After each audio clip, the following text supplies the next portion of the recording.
Bienvenidos a La Otra Aventura, un espacio dedicado al mundo de los libros. El poeta español José María Valverde dijo, refiriéndose a la obra de Edgar Allan Poe, que la exactitud contemplada en un vacío oscuro acaba produciendo un miedo mágico. El primer autor universal de los Estados Unidos, Poe, dejó sembrado, con una serie de relatos cortos, el germen de lo que más tarde se conocería como literatura policíaca.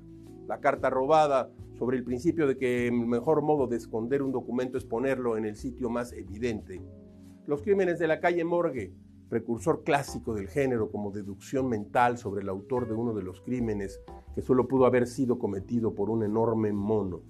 Y El corazón delator, brevísimo monólogo de un criminal que acaba confesando su delito por la obsesión de los latidos de su corazón que no dejan de perseguirle. Con estos relatos, en los albores del siglo XIX, Poe fundó un género narrativo en el que la trama gira en torno a la resolución de un misterio de tipo criminal y esbozó la figura del detective con su personaje Auguste Dupin. Cientos de escritores han incursionado en el relato policíaco, algunos con absoluta maestría. Este género, que pareciera no perder vigencia, es el centro de nuestro programa de hoy. A Poe no le gustaban las novelas, pues no pueden leerse de una sentada y en su matemática tiniebla, como le llamó Machado a su estilo. Poe era partidario de los relatos sucintos que pudieran causar una impresión absoluta y definida. Siguiendo la recomendación de Poe, hoy hablaremos de los mejores relatos policiales, centrándonos en el cuento como figura principal y dedicaremos una sección a una parte del asunto mexicano. Johann August Strindberg decía que la sociedad es un manicomio cuyos guardianes son los funcionarios de policía. Acompáñanos a resolver algunos misterios de la mano de las plumas más portentosas de las letras. Como todas las semanas, les recuerdo que fue Adolfo Bioy Casares quien escribió que leer era la otra aventura y que la primera era probablemente la vida misma. Quédese aquí unos minutos, estamos en la otra aventura.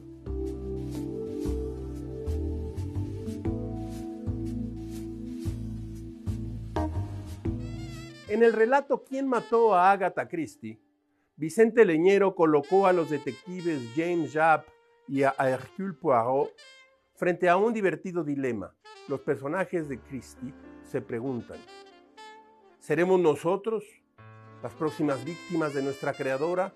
Dice el relato de Vicente Leñero. Un largo silencio invadió a los dos amigos. Japp buscó en los ojos de Poirot una pista que lo llevara hasta sus pensamientos, pero el detective rehuyó discretamente la mirada al tiempo que se levantó de la mesa para ir en busca de un paquete de sus queridos cigarrillos rusos. Ofreció a Japp, que el inspector rechazó cortésmente con un ademán, y tras encender y dar una larga fumada al que se llevó a los labios, Poirot rompió el silencio. La muerte de un personaje de novela es siempre relativa. Muere cada vez que el lector cierra el libro y vive cada vez que lo abre. Pero eso no disculpa a Madame Christie a perpetrar un acto criminal tan alevoso como este, interrumpió Japp. La muerte de los humanos, en cambio, es real, definitiva. Cuando mueren, ya sean víctimas de una enfermedad o de un crimen, mueren para siempre, sin remedio. Por eso temen tanto al final y por eso cualquier amenaza en ese sentido los lleva a cometer barbaridades, a renunciar incluso a sus propias convicciones y querencias. Continuó Poirot. Este relato de Leñero forma parte del libro Cajón Desastre, que fue publicado en 1981 por la editorial de la Benemérita Universidad Autónoma de Puebla. Vicente Leñero.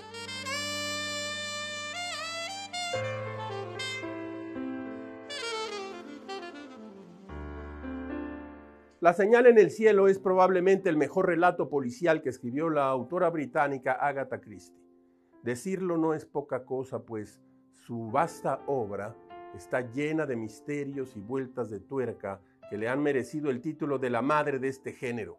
Este relato corto, sin embargo, destaca por su precisión y la declaración de uno de sus personajes, que realmente está muy cerca de la alucinación religiosa y que termina por resolver el misterio. Se me ocurrió mirar por la ventana, dice la sirvienta de la casa donde se cometió el crimen.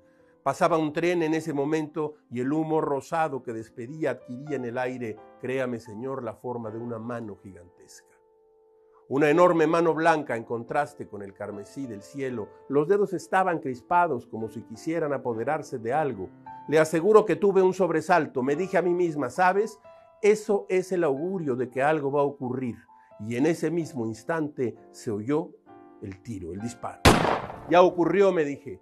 Esta narración, que en un inicio nada otorga al detective en cuestión, resulta ser un hecho de importancia capital en la casa del señor George Barnaby, un acomodado comerciante que había trazado los relojes de la casa para salirse con la suya, y el paso de un tren en ese momento era lo único que levantaría sospechas sobre la hora en que se disparó el arma.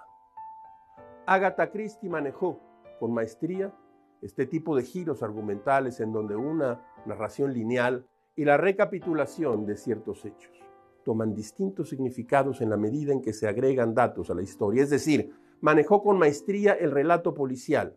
Sus novelas son muestra irrefutable de esto. Sus verdaderos estudios detectivescos son variaciones que dispersan el interés por el asunto. Se afirma que nadie ha logrado en el género criminal producir por tan largo tiempo, 30 años, sin decaer en ninguna de sus obras. La señal en el cielo es el perfecto botón de muestra de su amplia obra literaria. Un gran escritor inglés nacido en Londres en el año de 1874 renovó el cuento, la novela, la crítica, la biografía, la polémica y especialmente las ficciones policiales. Hablamos de Gilbert K. Chesterton. Los tres jinetes del Apocalipsis es uno de sus cuentos policíacos más destacados. La historia, contada por un singular personaje de nombre Mr. Pond, toma un lugar en un campamento prusiano en épocas de guerra. El mariscal de campo von Gluck estaba resuelto a ejecutar al poeta cracoviano Pablo Petrovsky, símbolo nacional de Polonia, en aquel entonces ocupada por los alemanes. De su reducto militar en mitad de la campaña, von Gluck manda la orden de la ejecución. Poco después, la llegada del príncipe al campamento aristócrata, culto, sensible y admirador de la obra de Petrovsky, cambia la orden del mariscal y envía un indulto con su mejor jinete. La paradoja es puesta en palabras por el señor Pond de la siguiente forma. Todo fracasó porque había demasiada disciplina. Los soldados de Gluck le obedecían demasiado. Gluck fracasó porque sus soldados le obedecieron. No le vendo la trama.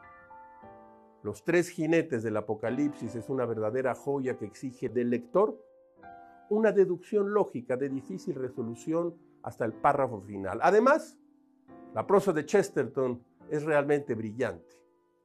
Escuche cómo presenta al personaje Mr. Pond, valiéndose del significado de su apellido.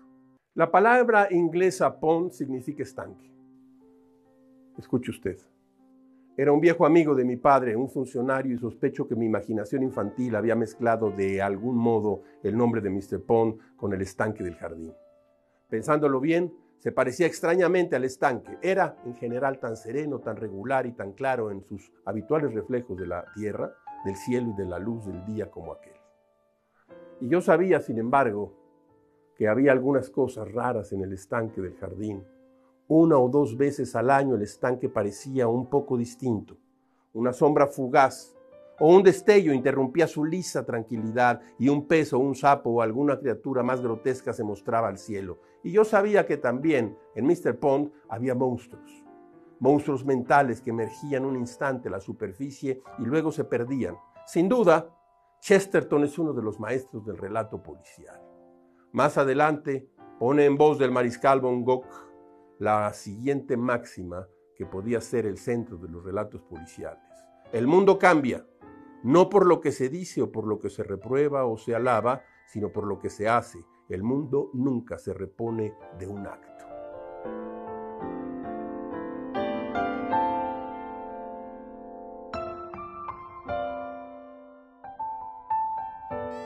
Como guía para algunas secciones de este programa utilizamos estos dos pequeños libros.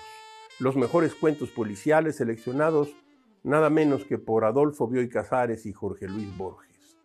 Aficionados y redentos al género policíaco, Bioy y Borges no solo leyeron y ampliaron buena parte de esta literatura, sino que inventaron a un autor con el que pudieran tramar la resolución de algunos misterios. Colaboraciones en cientos de publicaciones y antologías. La creación literaria mayor de Bioy y Borges es la del escritor ficticio paródico y francamente genial, Bustos Domecq.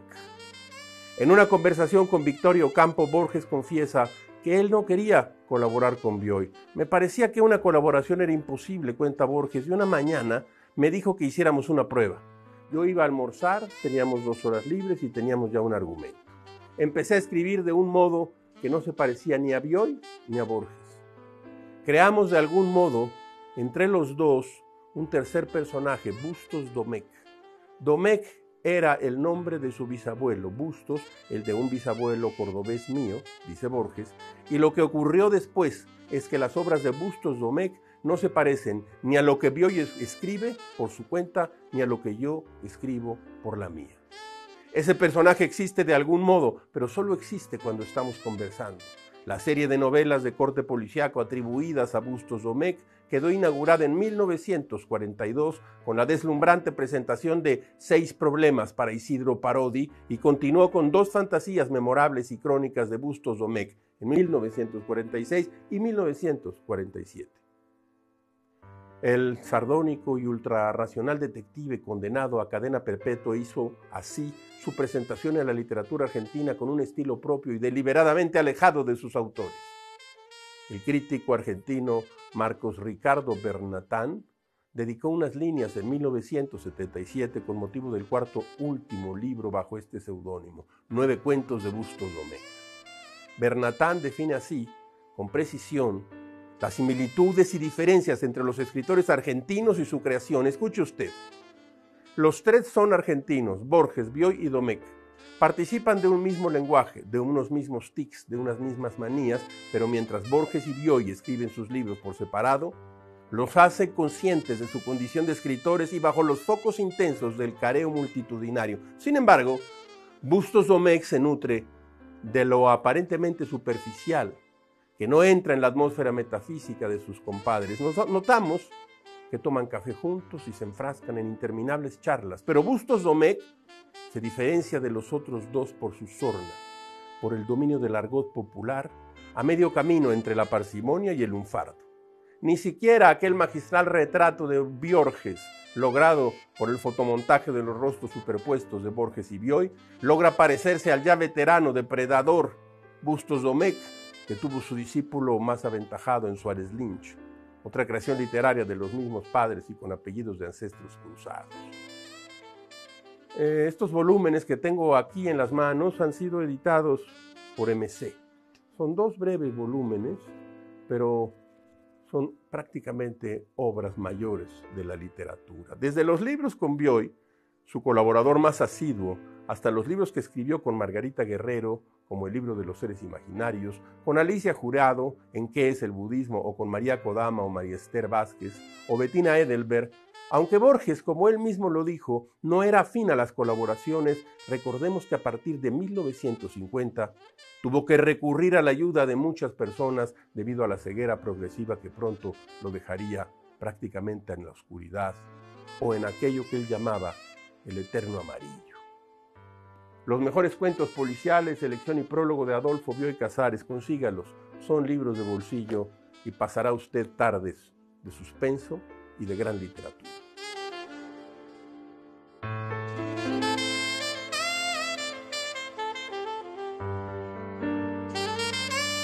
En la segunda parte de la selección de Jorge Luis Borges y Adolfo Bioy Casares de los mejores cuentos policíacos, se puede encontrar el cuento La espada dormida, del argentino Manuel Peiró. En su inicio, que hemos traído a esta sección, Peiró examina algunos de los pormenores de lo que se puede llamar la mística del crimen. Antes de dar inicio a esta narración del caso, escuche usted. Un estado de alarma ante el misterio, un agudo sentido de la realidad de lo invisible y, si se quiere, la íntima certeza de que todo enigma es solo una provocación de la verdad, pudorosa o tiránica, que quiere probar largamente nuestra voluntad de sacrificio antes de entregarnos a sus revelaciones, animan la vida de los místicos y la de los detectives. A veces, hasta sus procedimientos se confunden, lo que es una prueba de sus afinidades. La historia está llena de místicos con alma de sabuesos, de hombres que olfateaban la eternidad y buscaban huellas digitales del Señor en los picaportes o en el cristal de las ventanas.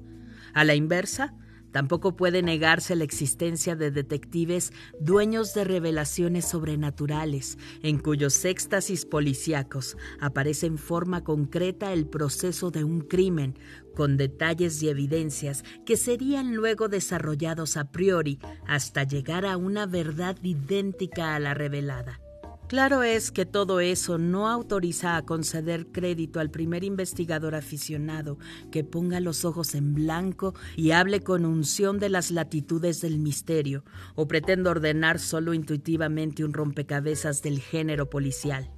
Es conveniente desconfiar de la cultura metafísica de esos pesquisantes, pero la mística del delito ofrece a veces casos concretos.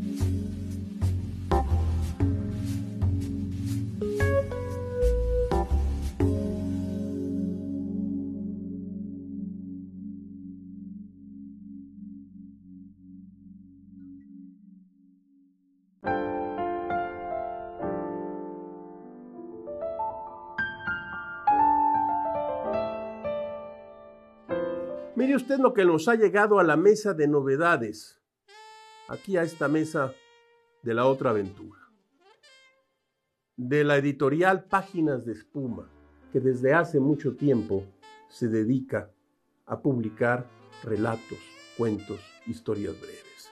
Este es el segundo tomo de los cuentos completos de Edith Wharton. Mientras se iban publicando los relatos reunidos en el segundo volumen de estos cuentos completos entre 1909 y 1937, Edith Wharton se adentrará en el siglo XX, en el que vivirá las fracturas sociales del nacimiento del siglo, el conflicto de la Primera Guerra Mundial en primera persona, el periodo de entreguerras y el crack del 29. Estos son los cuentos que aparecieron antes y después de su novela universal, La Edad de la Inocencia, Pulitzer, de 1921. Una edición realmente notable, con un prólogo de Elena Medel. Y también de Páginas de Espuma, mire usted, el tercer tomo de los cuentos completos de Henry James. Estos escritos entre 1895 y 1910 en una muy cuidada edición de Eduardo Berti. Páginas de Espuma logra estos libros realmente ediciones notables. La maestría de Henry James, 1843-1916, está fuera de toda duda. En cualquiera de los dos continentes donde residió, en todos los géneros literarios que abordó, fuera cual fuera la técnica o la temática, pero es en los relatos donde el talento y la excelencia se dan más frecuentemente y rotundamente. James fue un gran cuentista, pero se aproximó al relato de un modo muy distinto a sus antecesores, como Poe o Mérimée, y a contemporáneos como Henry. Páginas de Espuma, dos haces en la mesa de novedades.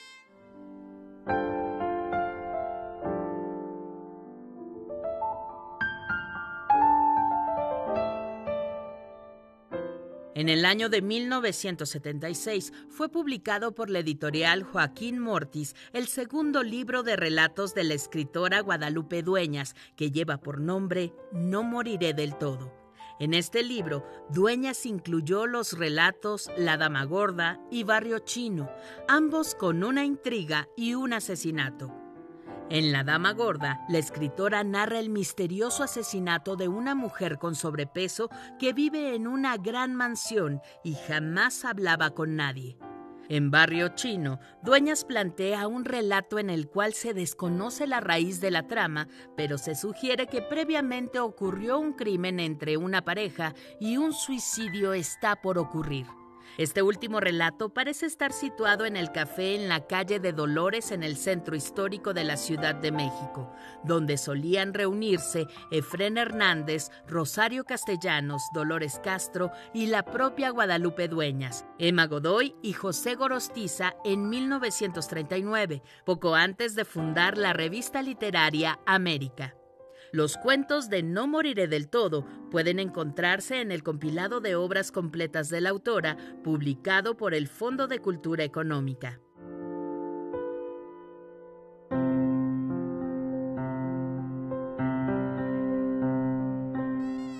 En el relato policíaco se suele ir de lo maravilloso a lo racional, de forma inversa a lo que sucede con los relatos de terror.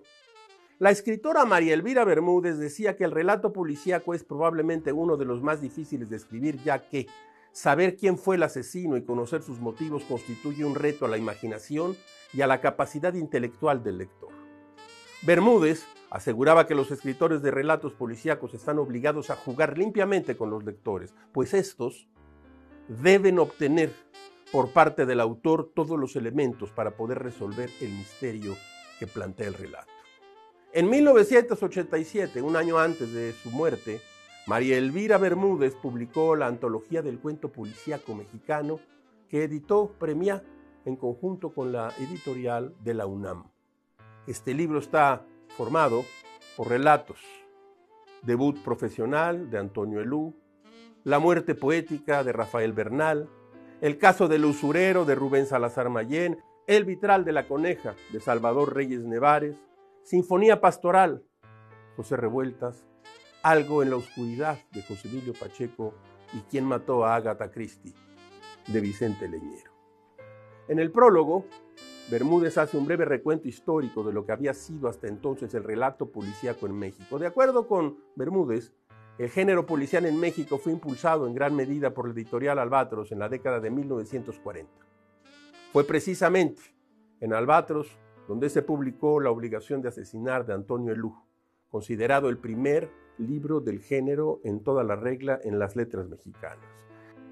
María Elvira Bermúdez fue abogada, graduada en la Escuela de Derecho. La escritora duranguense comenzó a publicar en el año de 1940 en la ya mencionada revista Selecciones Policíacas y de Misterio. Su carrera como abogada la llevó a conocer por experiencia propia los procesos judiciales y la actividad criminal que se desarrollaba en la Ciudad de México, lugar donde radicó desde su infancia y hasta su muerte en el año de 1988. En relatos como Las cosas hablan, precisamente antes de sus ojos, o Detente sombra, Bermúdez desarrolló al personaje de María Elena Morán, la primera detective mujer en la literatura latinoamericana, de imaginación alebrestada, como menciona en uno de sus relatos su esposo Bruno Morán. María Elena es una lectora apasionada de historias de crimen y misterio. A través de los distintos episodios narrados por Bermúdez, se enfrenta con enigmáticas situaciones y crímenes, los cuales resuelve gracias a su atenta observación, su inteligencia y a los conocimientos adquiridos mediante la lectura de la literatura policíaca. Por ejemplo, en el cuento Precisamente ante tus ojos, Bruno y María Elena se encuentran de visita en la Ciudad de México. Mientras Bruno atiende sus asuntos como diputado federal por Coahuila, María Elena se dedica a descubrir quién ha robado un viejo manuscrito a su tío. El relato del manuscrito robado es contado por María Elena a Bruno mientras cenan en un restaurante del centro de la ciudad. Este relato puede encontrarse en el libro Muerte a la saga. En su antología de cuento policíaco de 87, Bermúdez incluyó el cuento Sinfonía pastoral. Este relato, publicado originalmente en el libro Material de los sueños, es en su forma particular un cuento policíaco, ya que hay un cadáver, una intriga y suspenso. Sinfonía pastoral es, en síntesis, una historia sobre un matrimonio en el cual ha ocurrido una infidelidad por parte de la mujer. El relato comienza mientras la pareja se encuentra viendo una película en una sala de cine. Mientras la cinta se proyecta, la esposa se encuentra nerviosa debido a que aguarda y guarda un secreto. Su amante está escondido en el refrigerador de su casa. Ella se pregunta cuánto tiempo aguantará ahí. ¿Podrá sobrevivir al menos lo que dura la película? Cuando llegan a casa, ella le propone a su marido poner una botella de champaña en el refrigerador. Allí, el relato toma un giro inesperado. Borges decía que el relato policíaco tiene la cualidad de perfeccionar el horror de la vida humana. En Sinfonía pastoral Revueltas pone de relieve la mezquindad que puede habitar en el corazón humano. Material de los sueños se encuentra desde luego publicado por la editorial Era.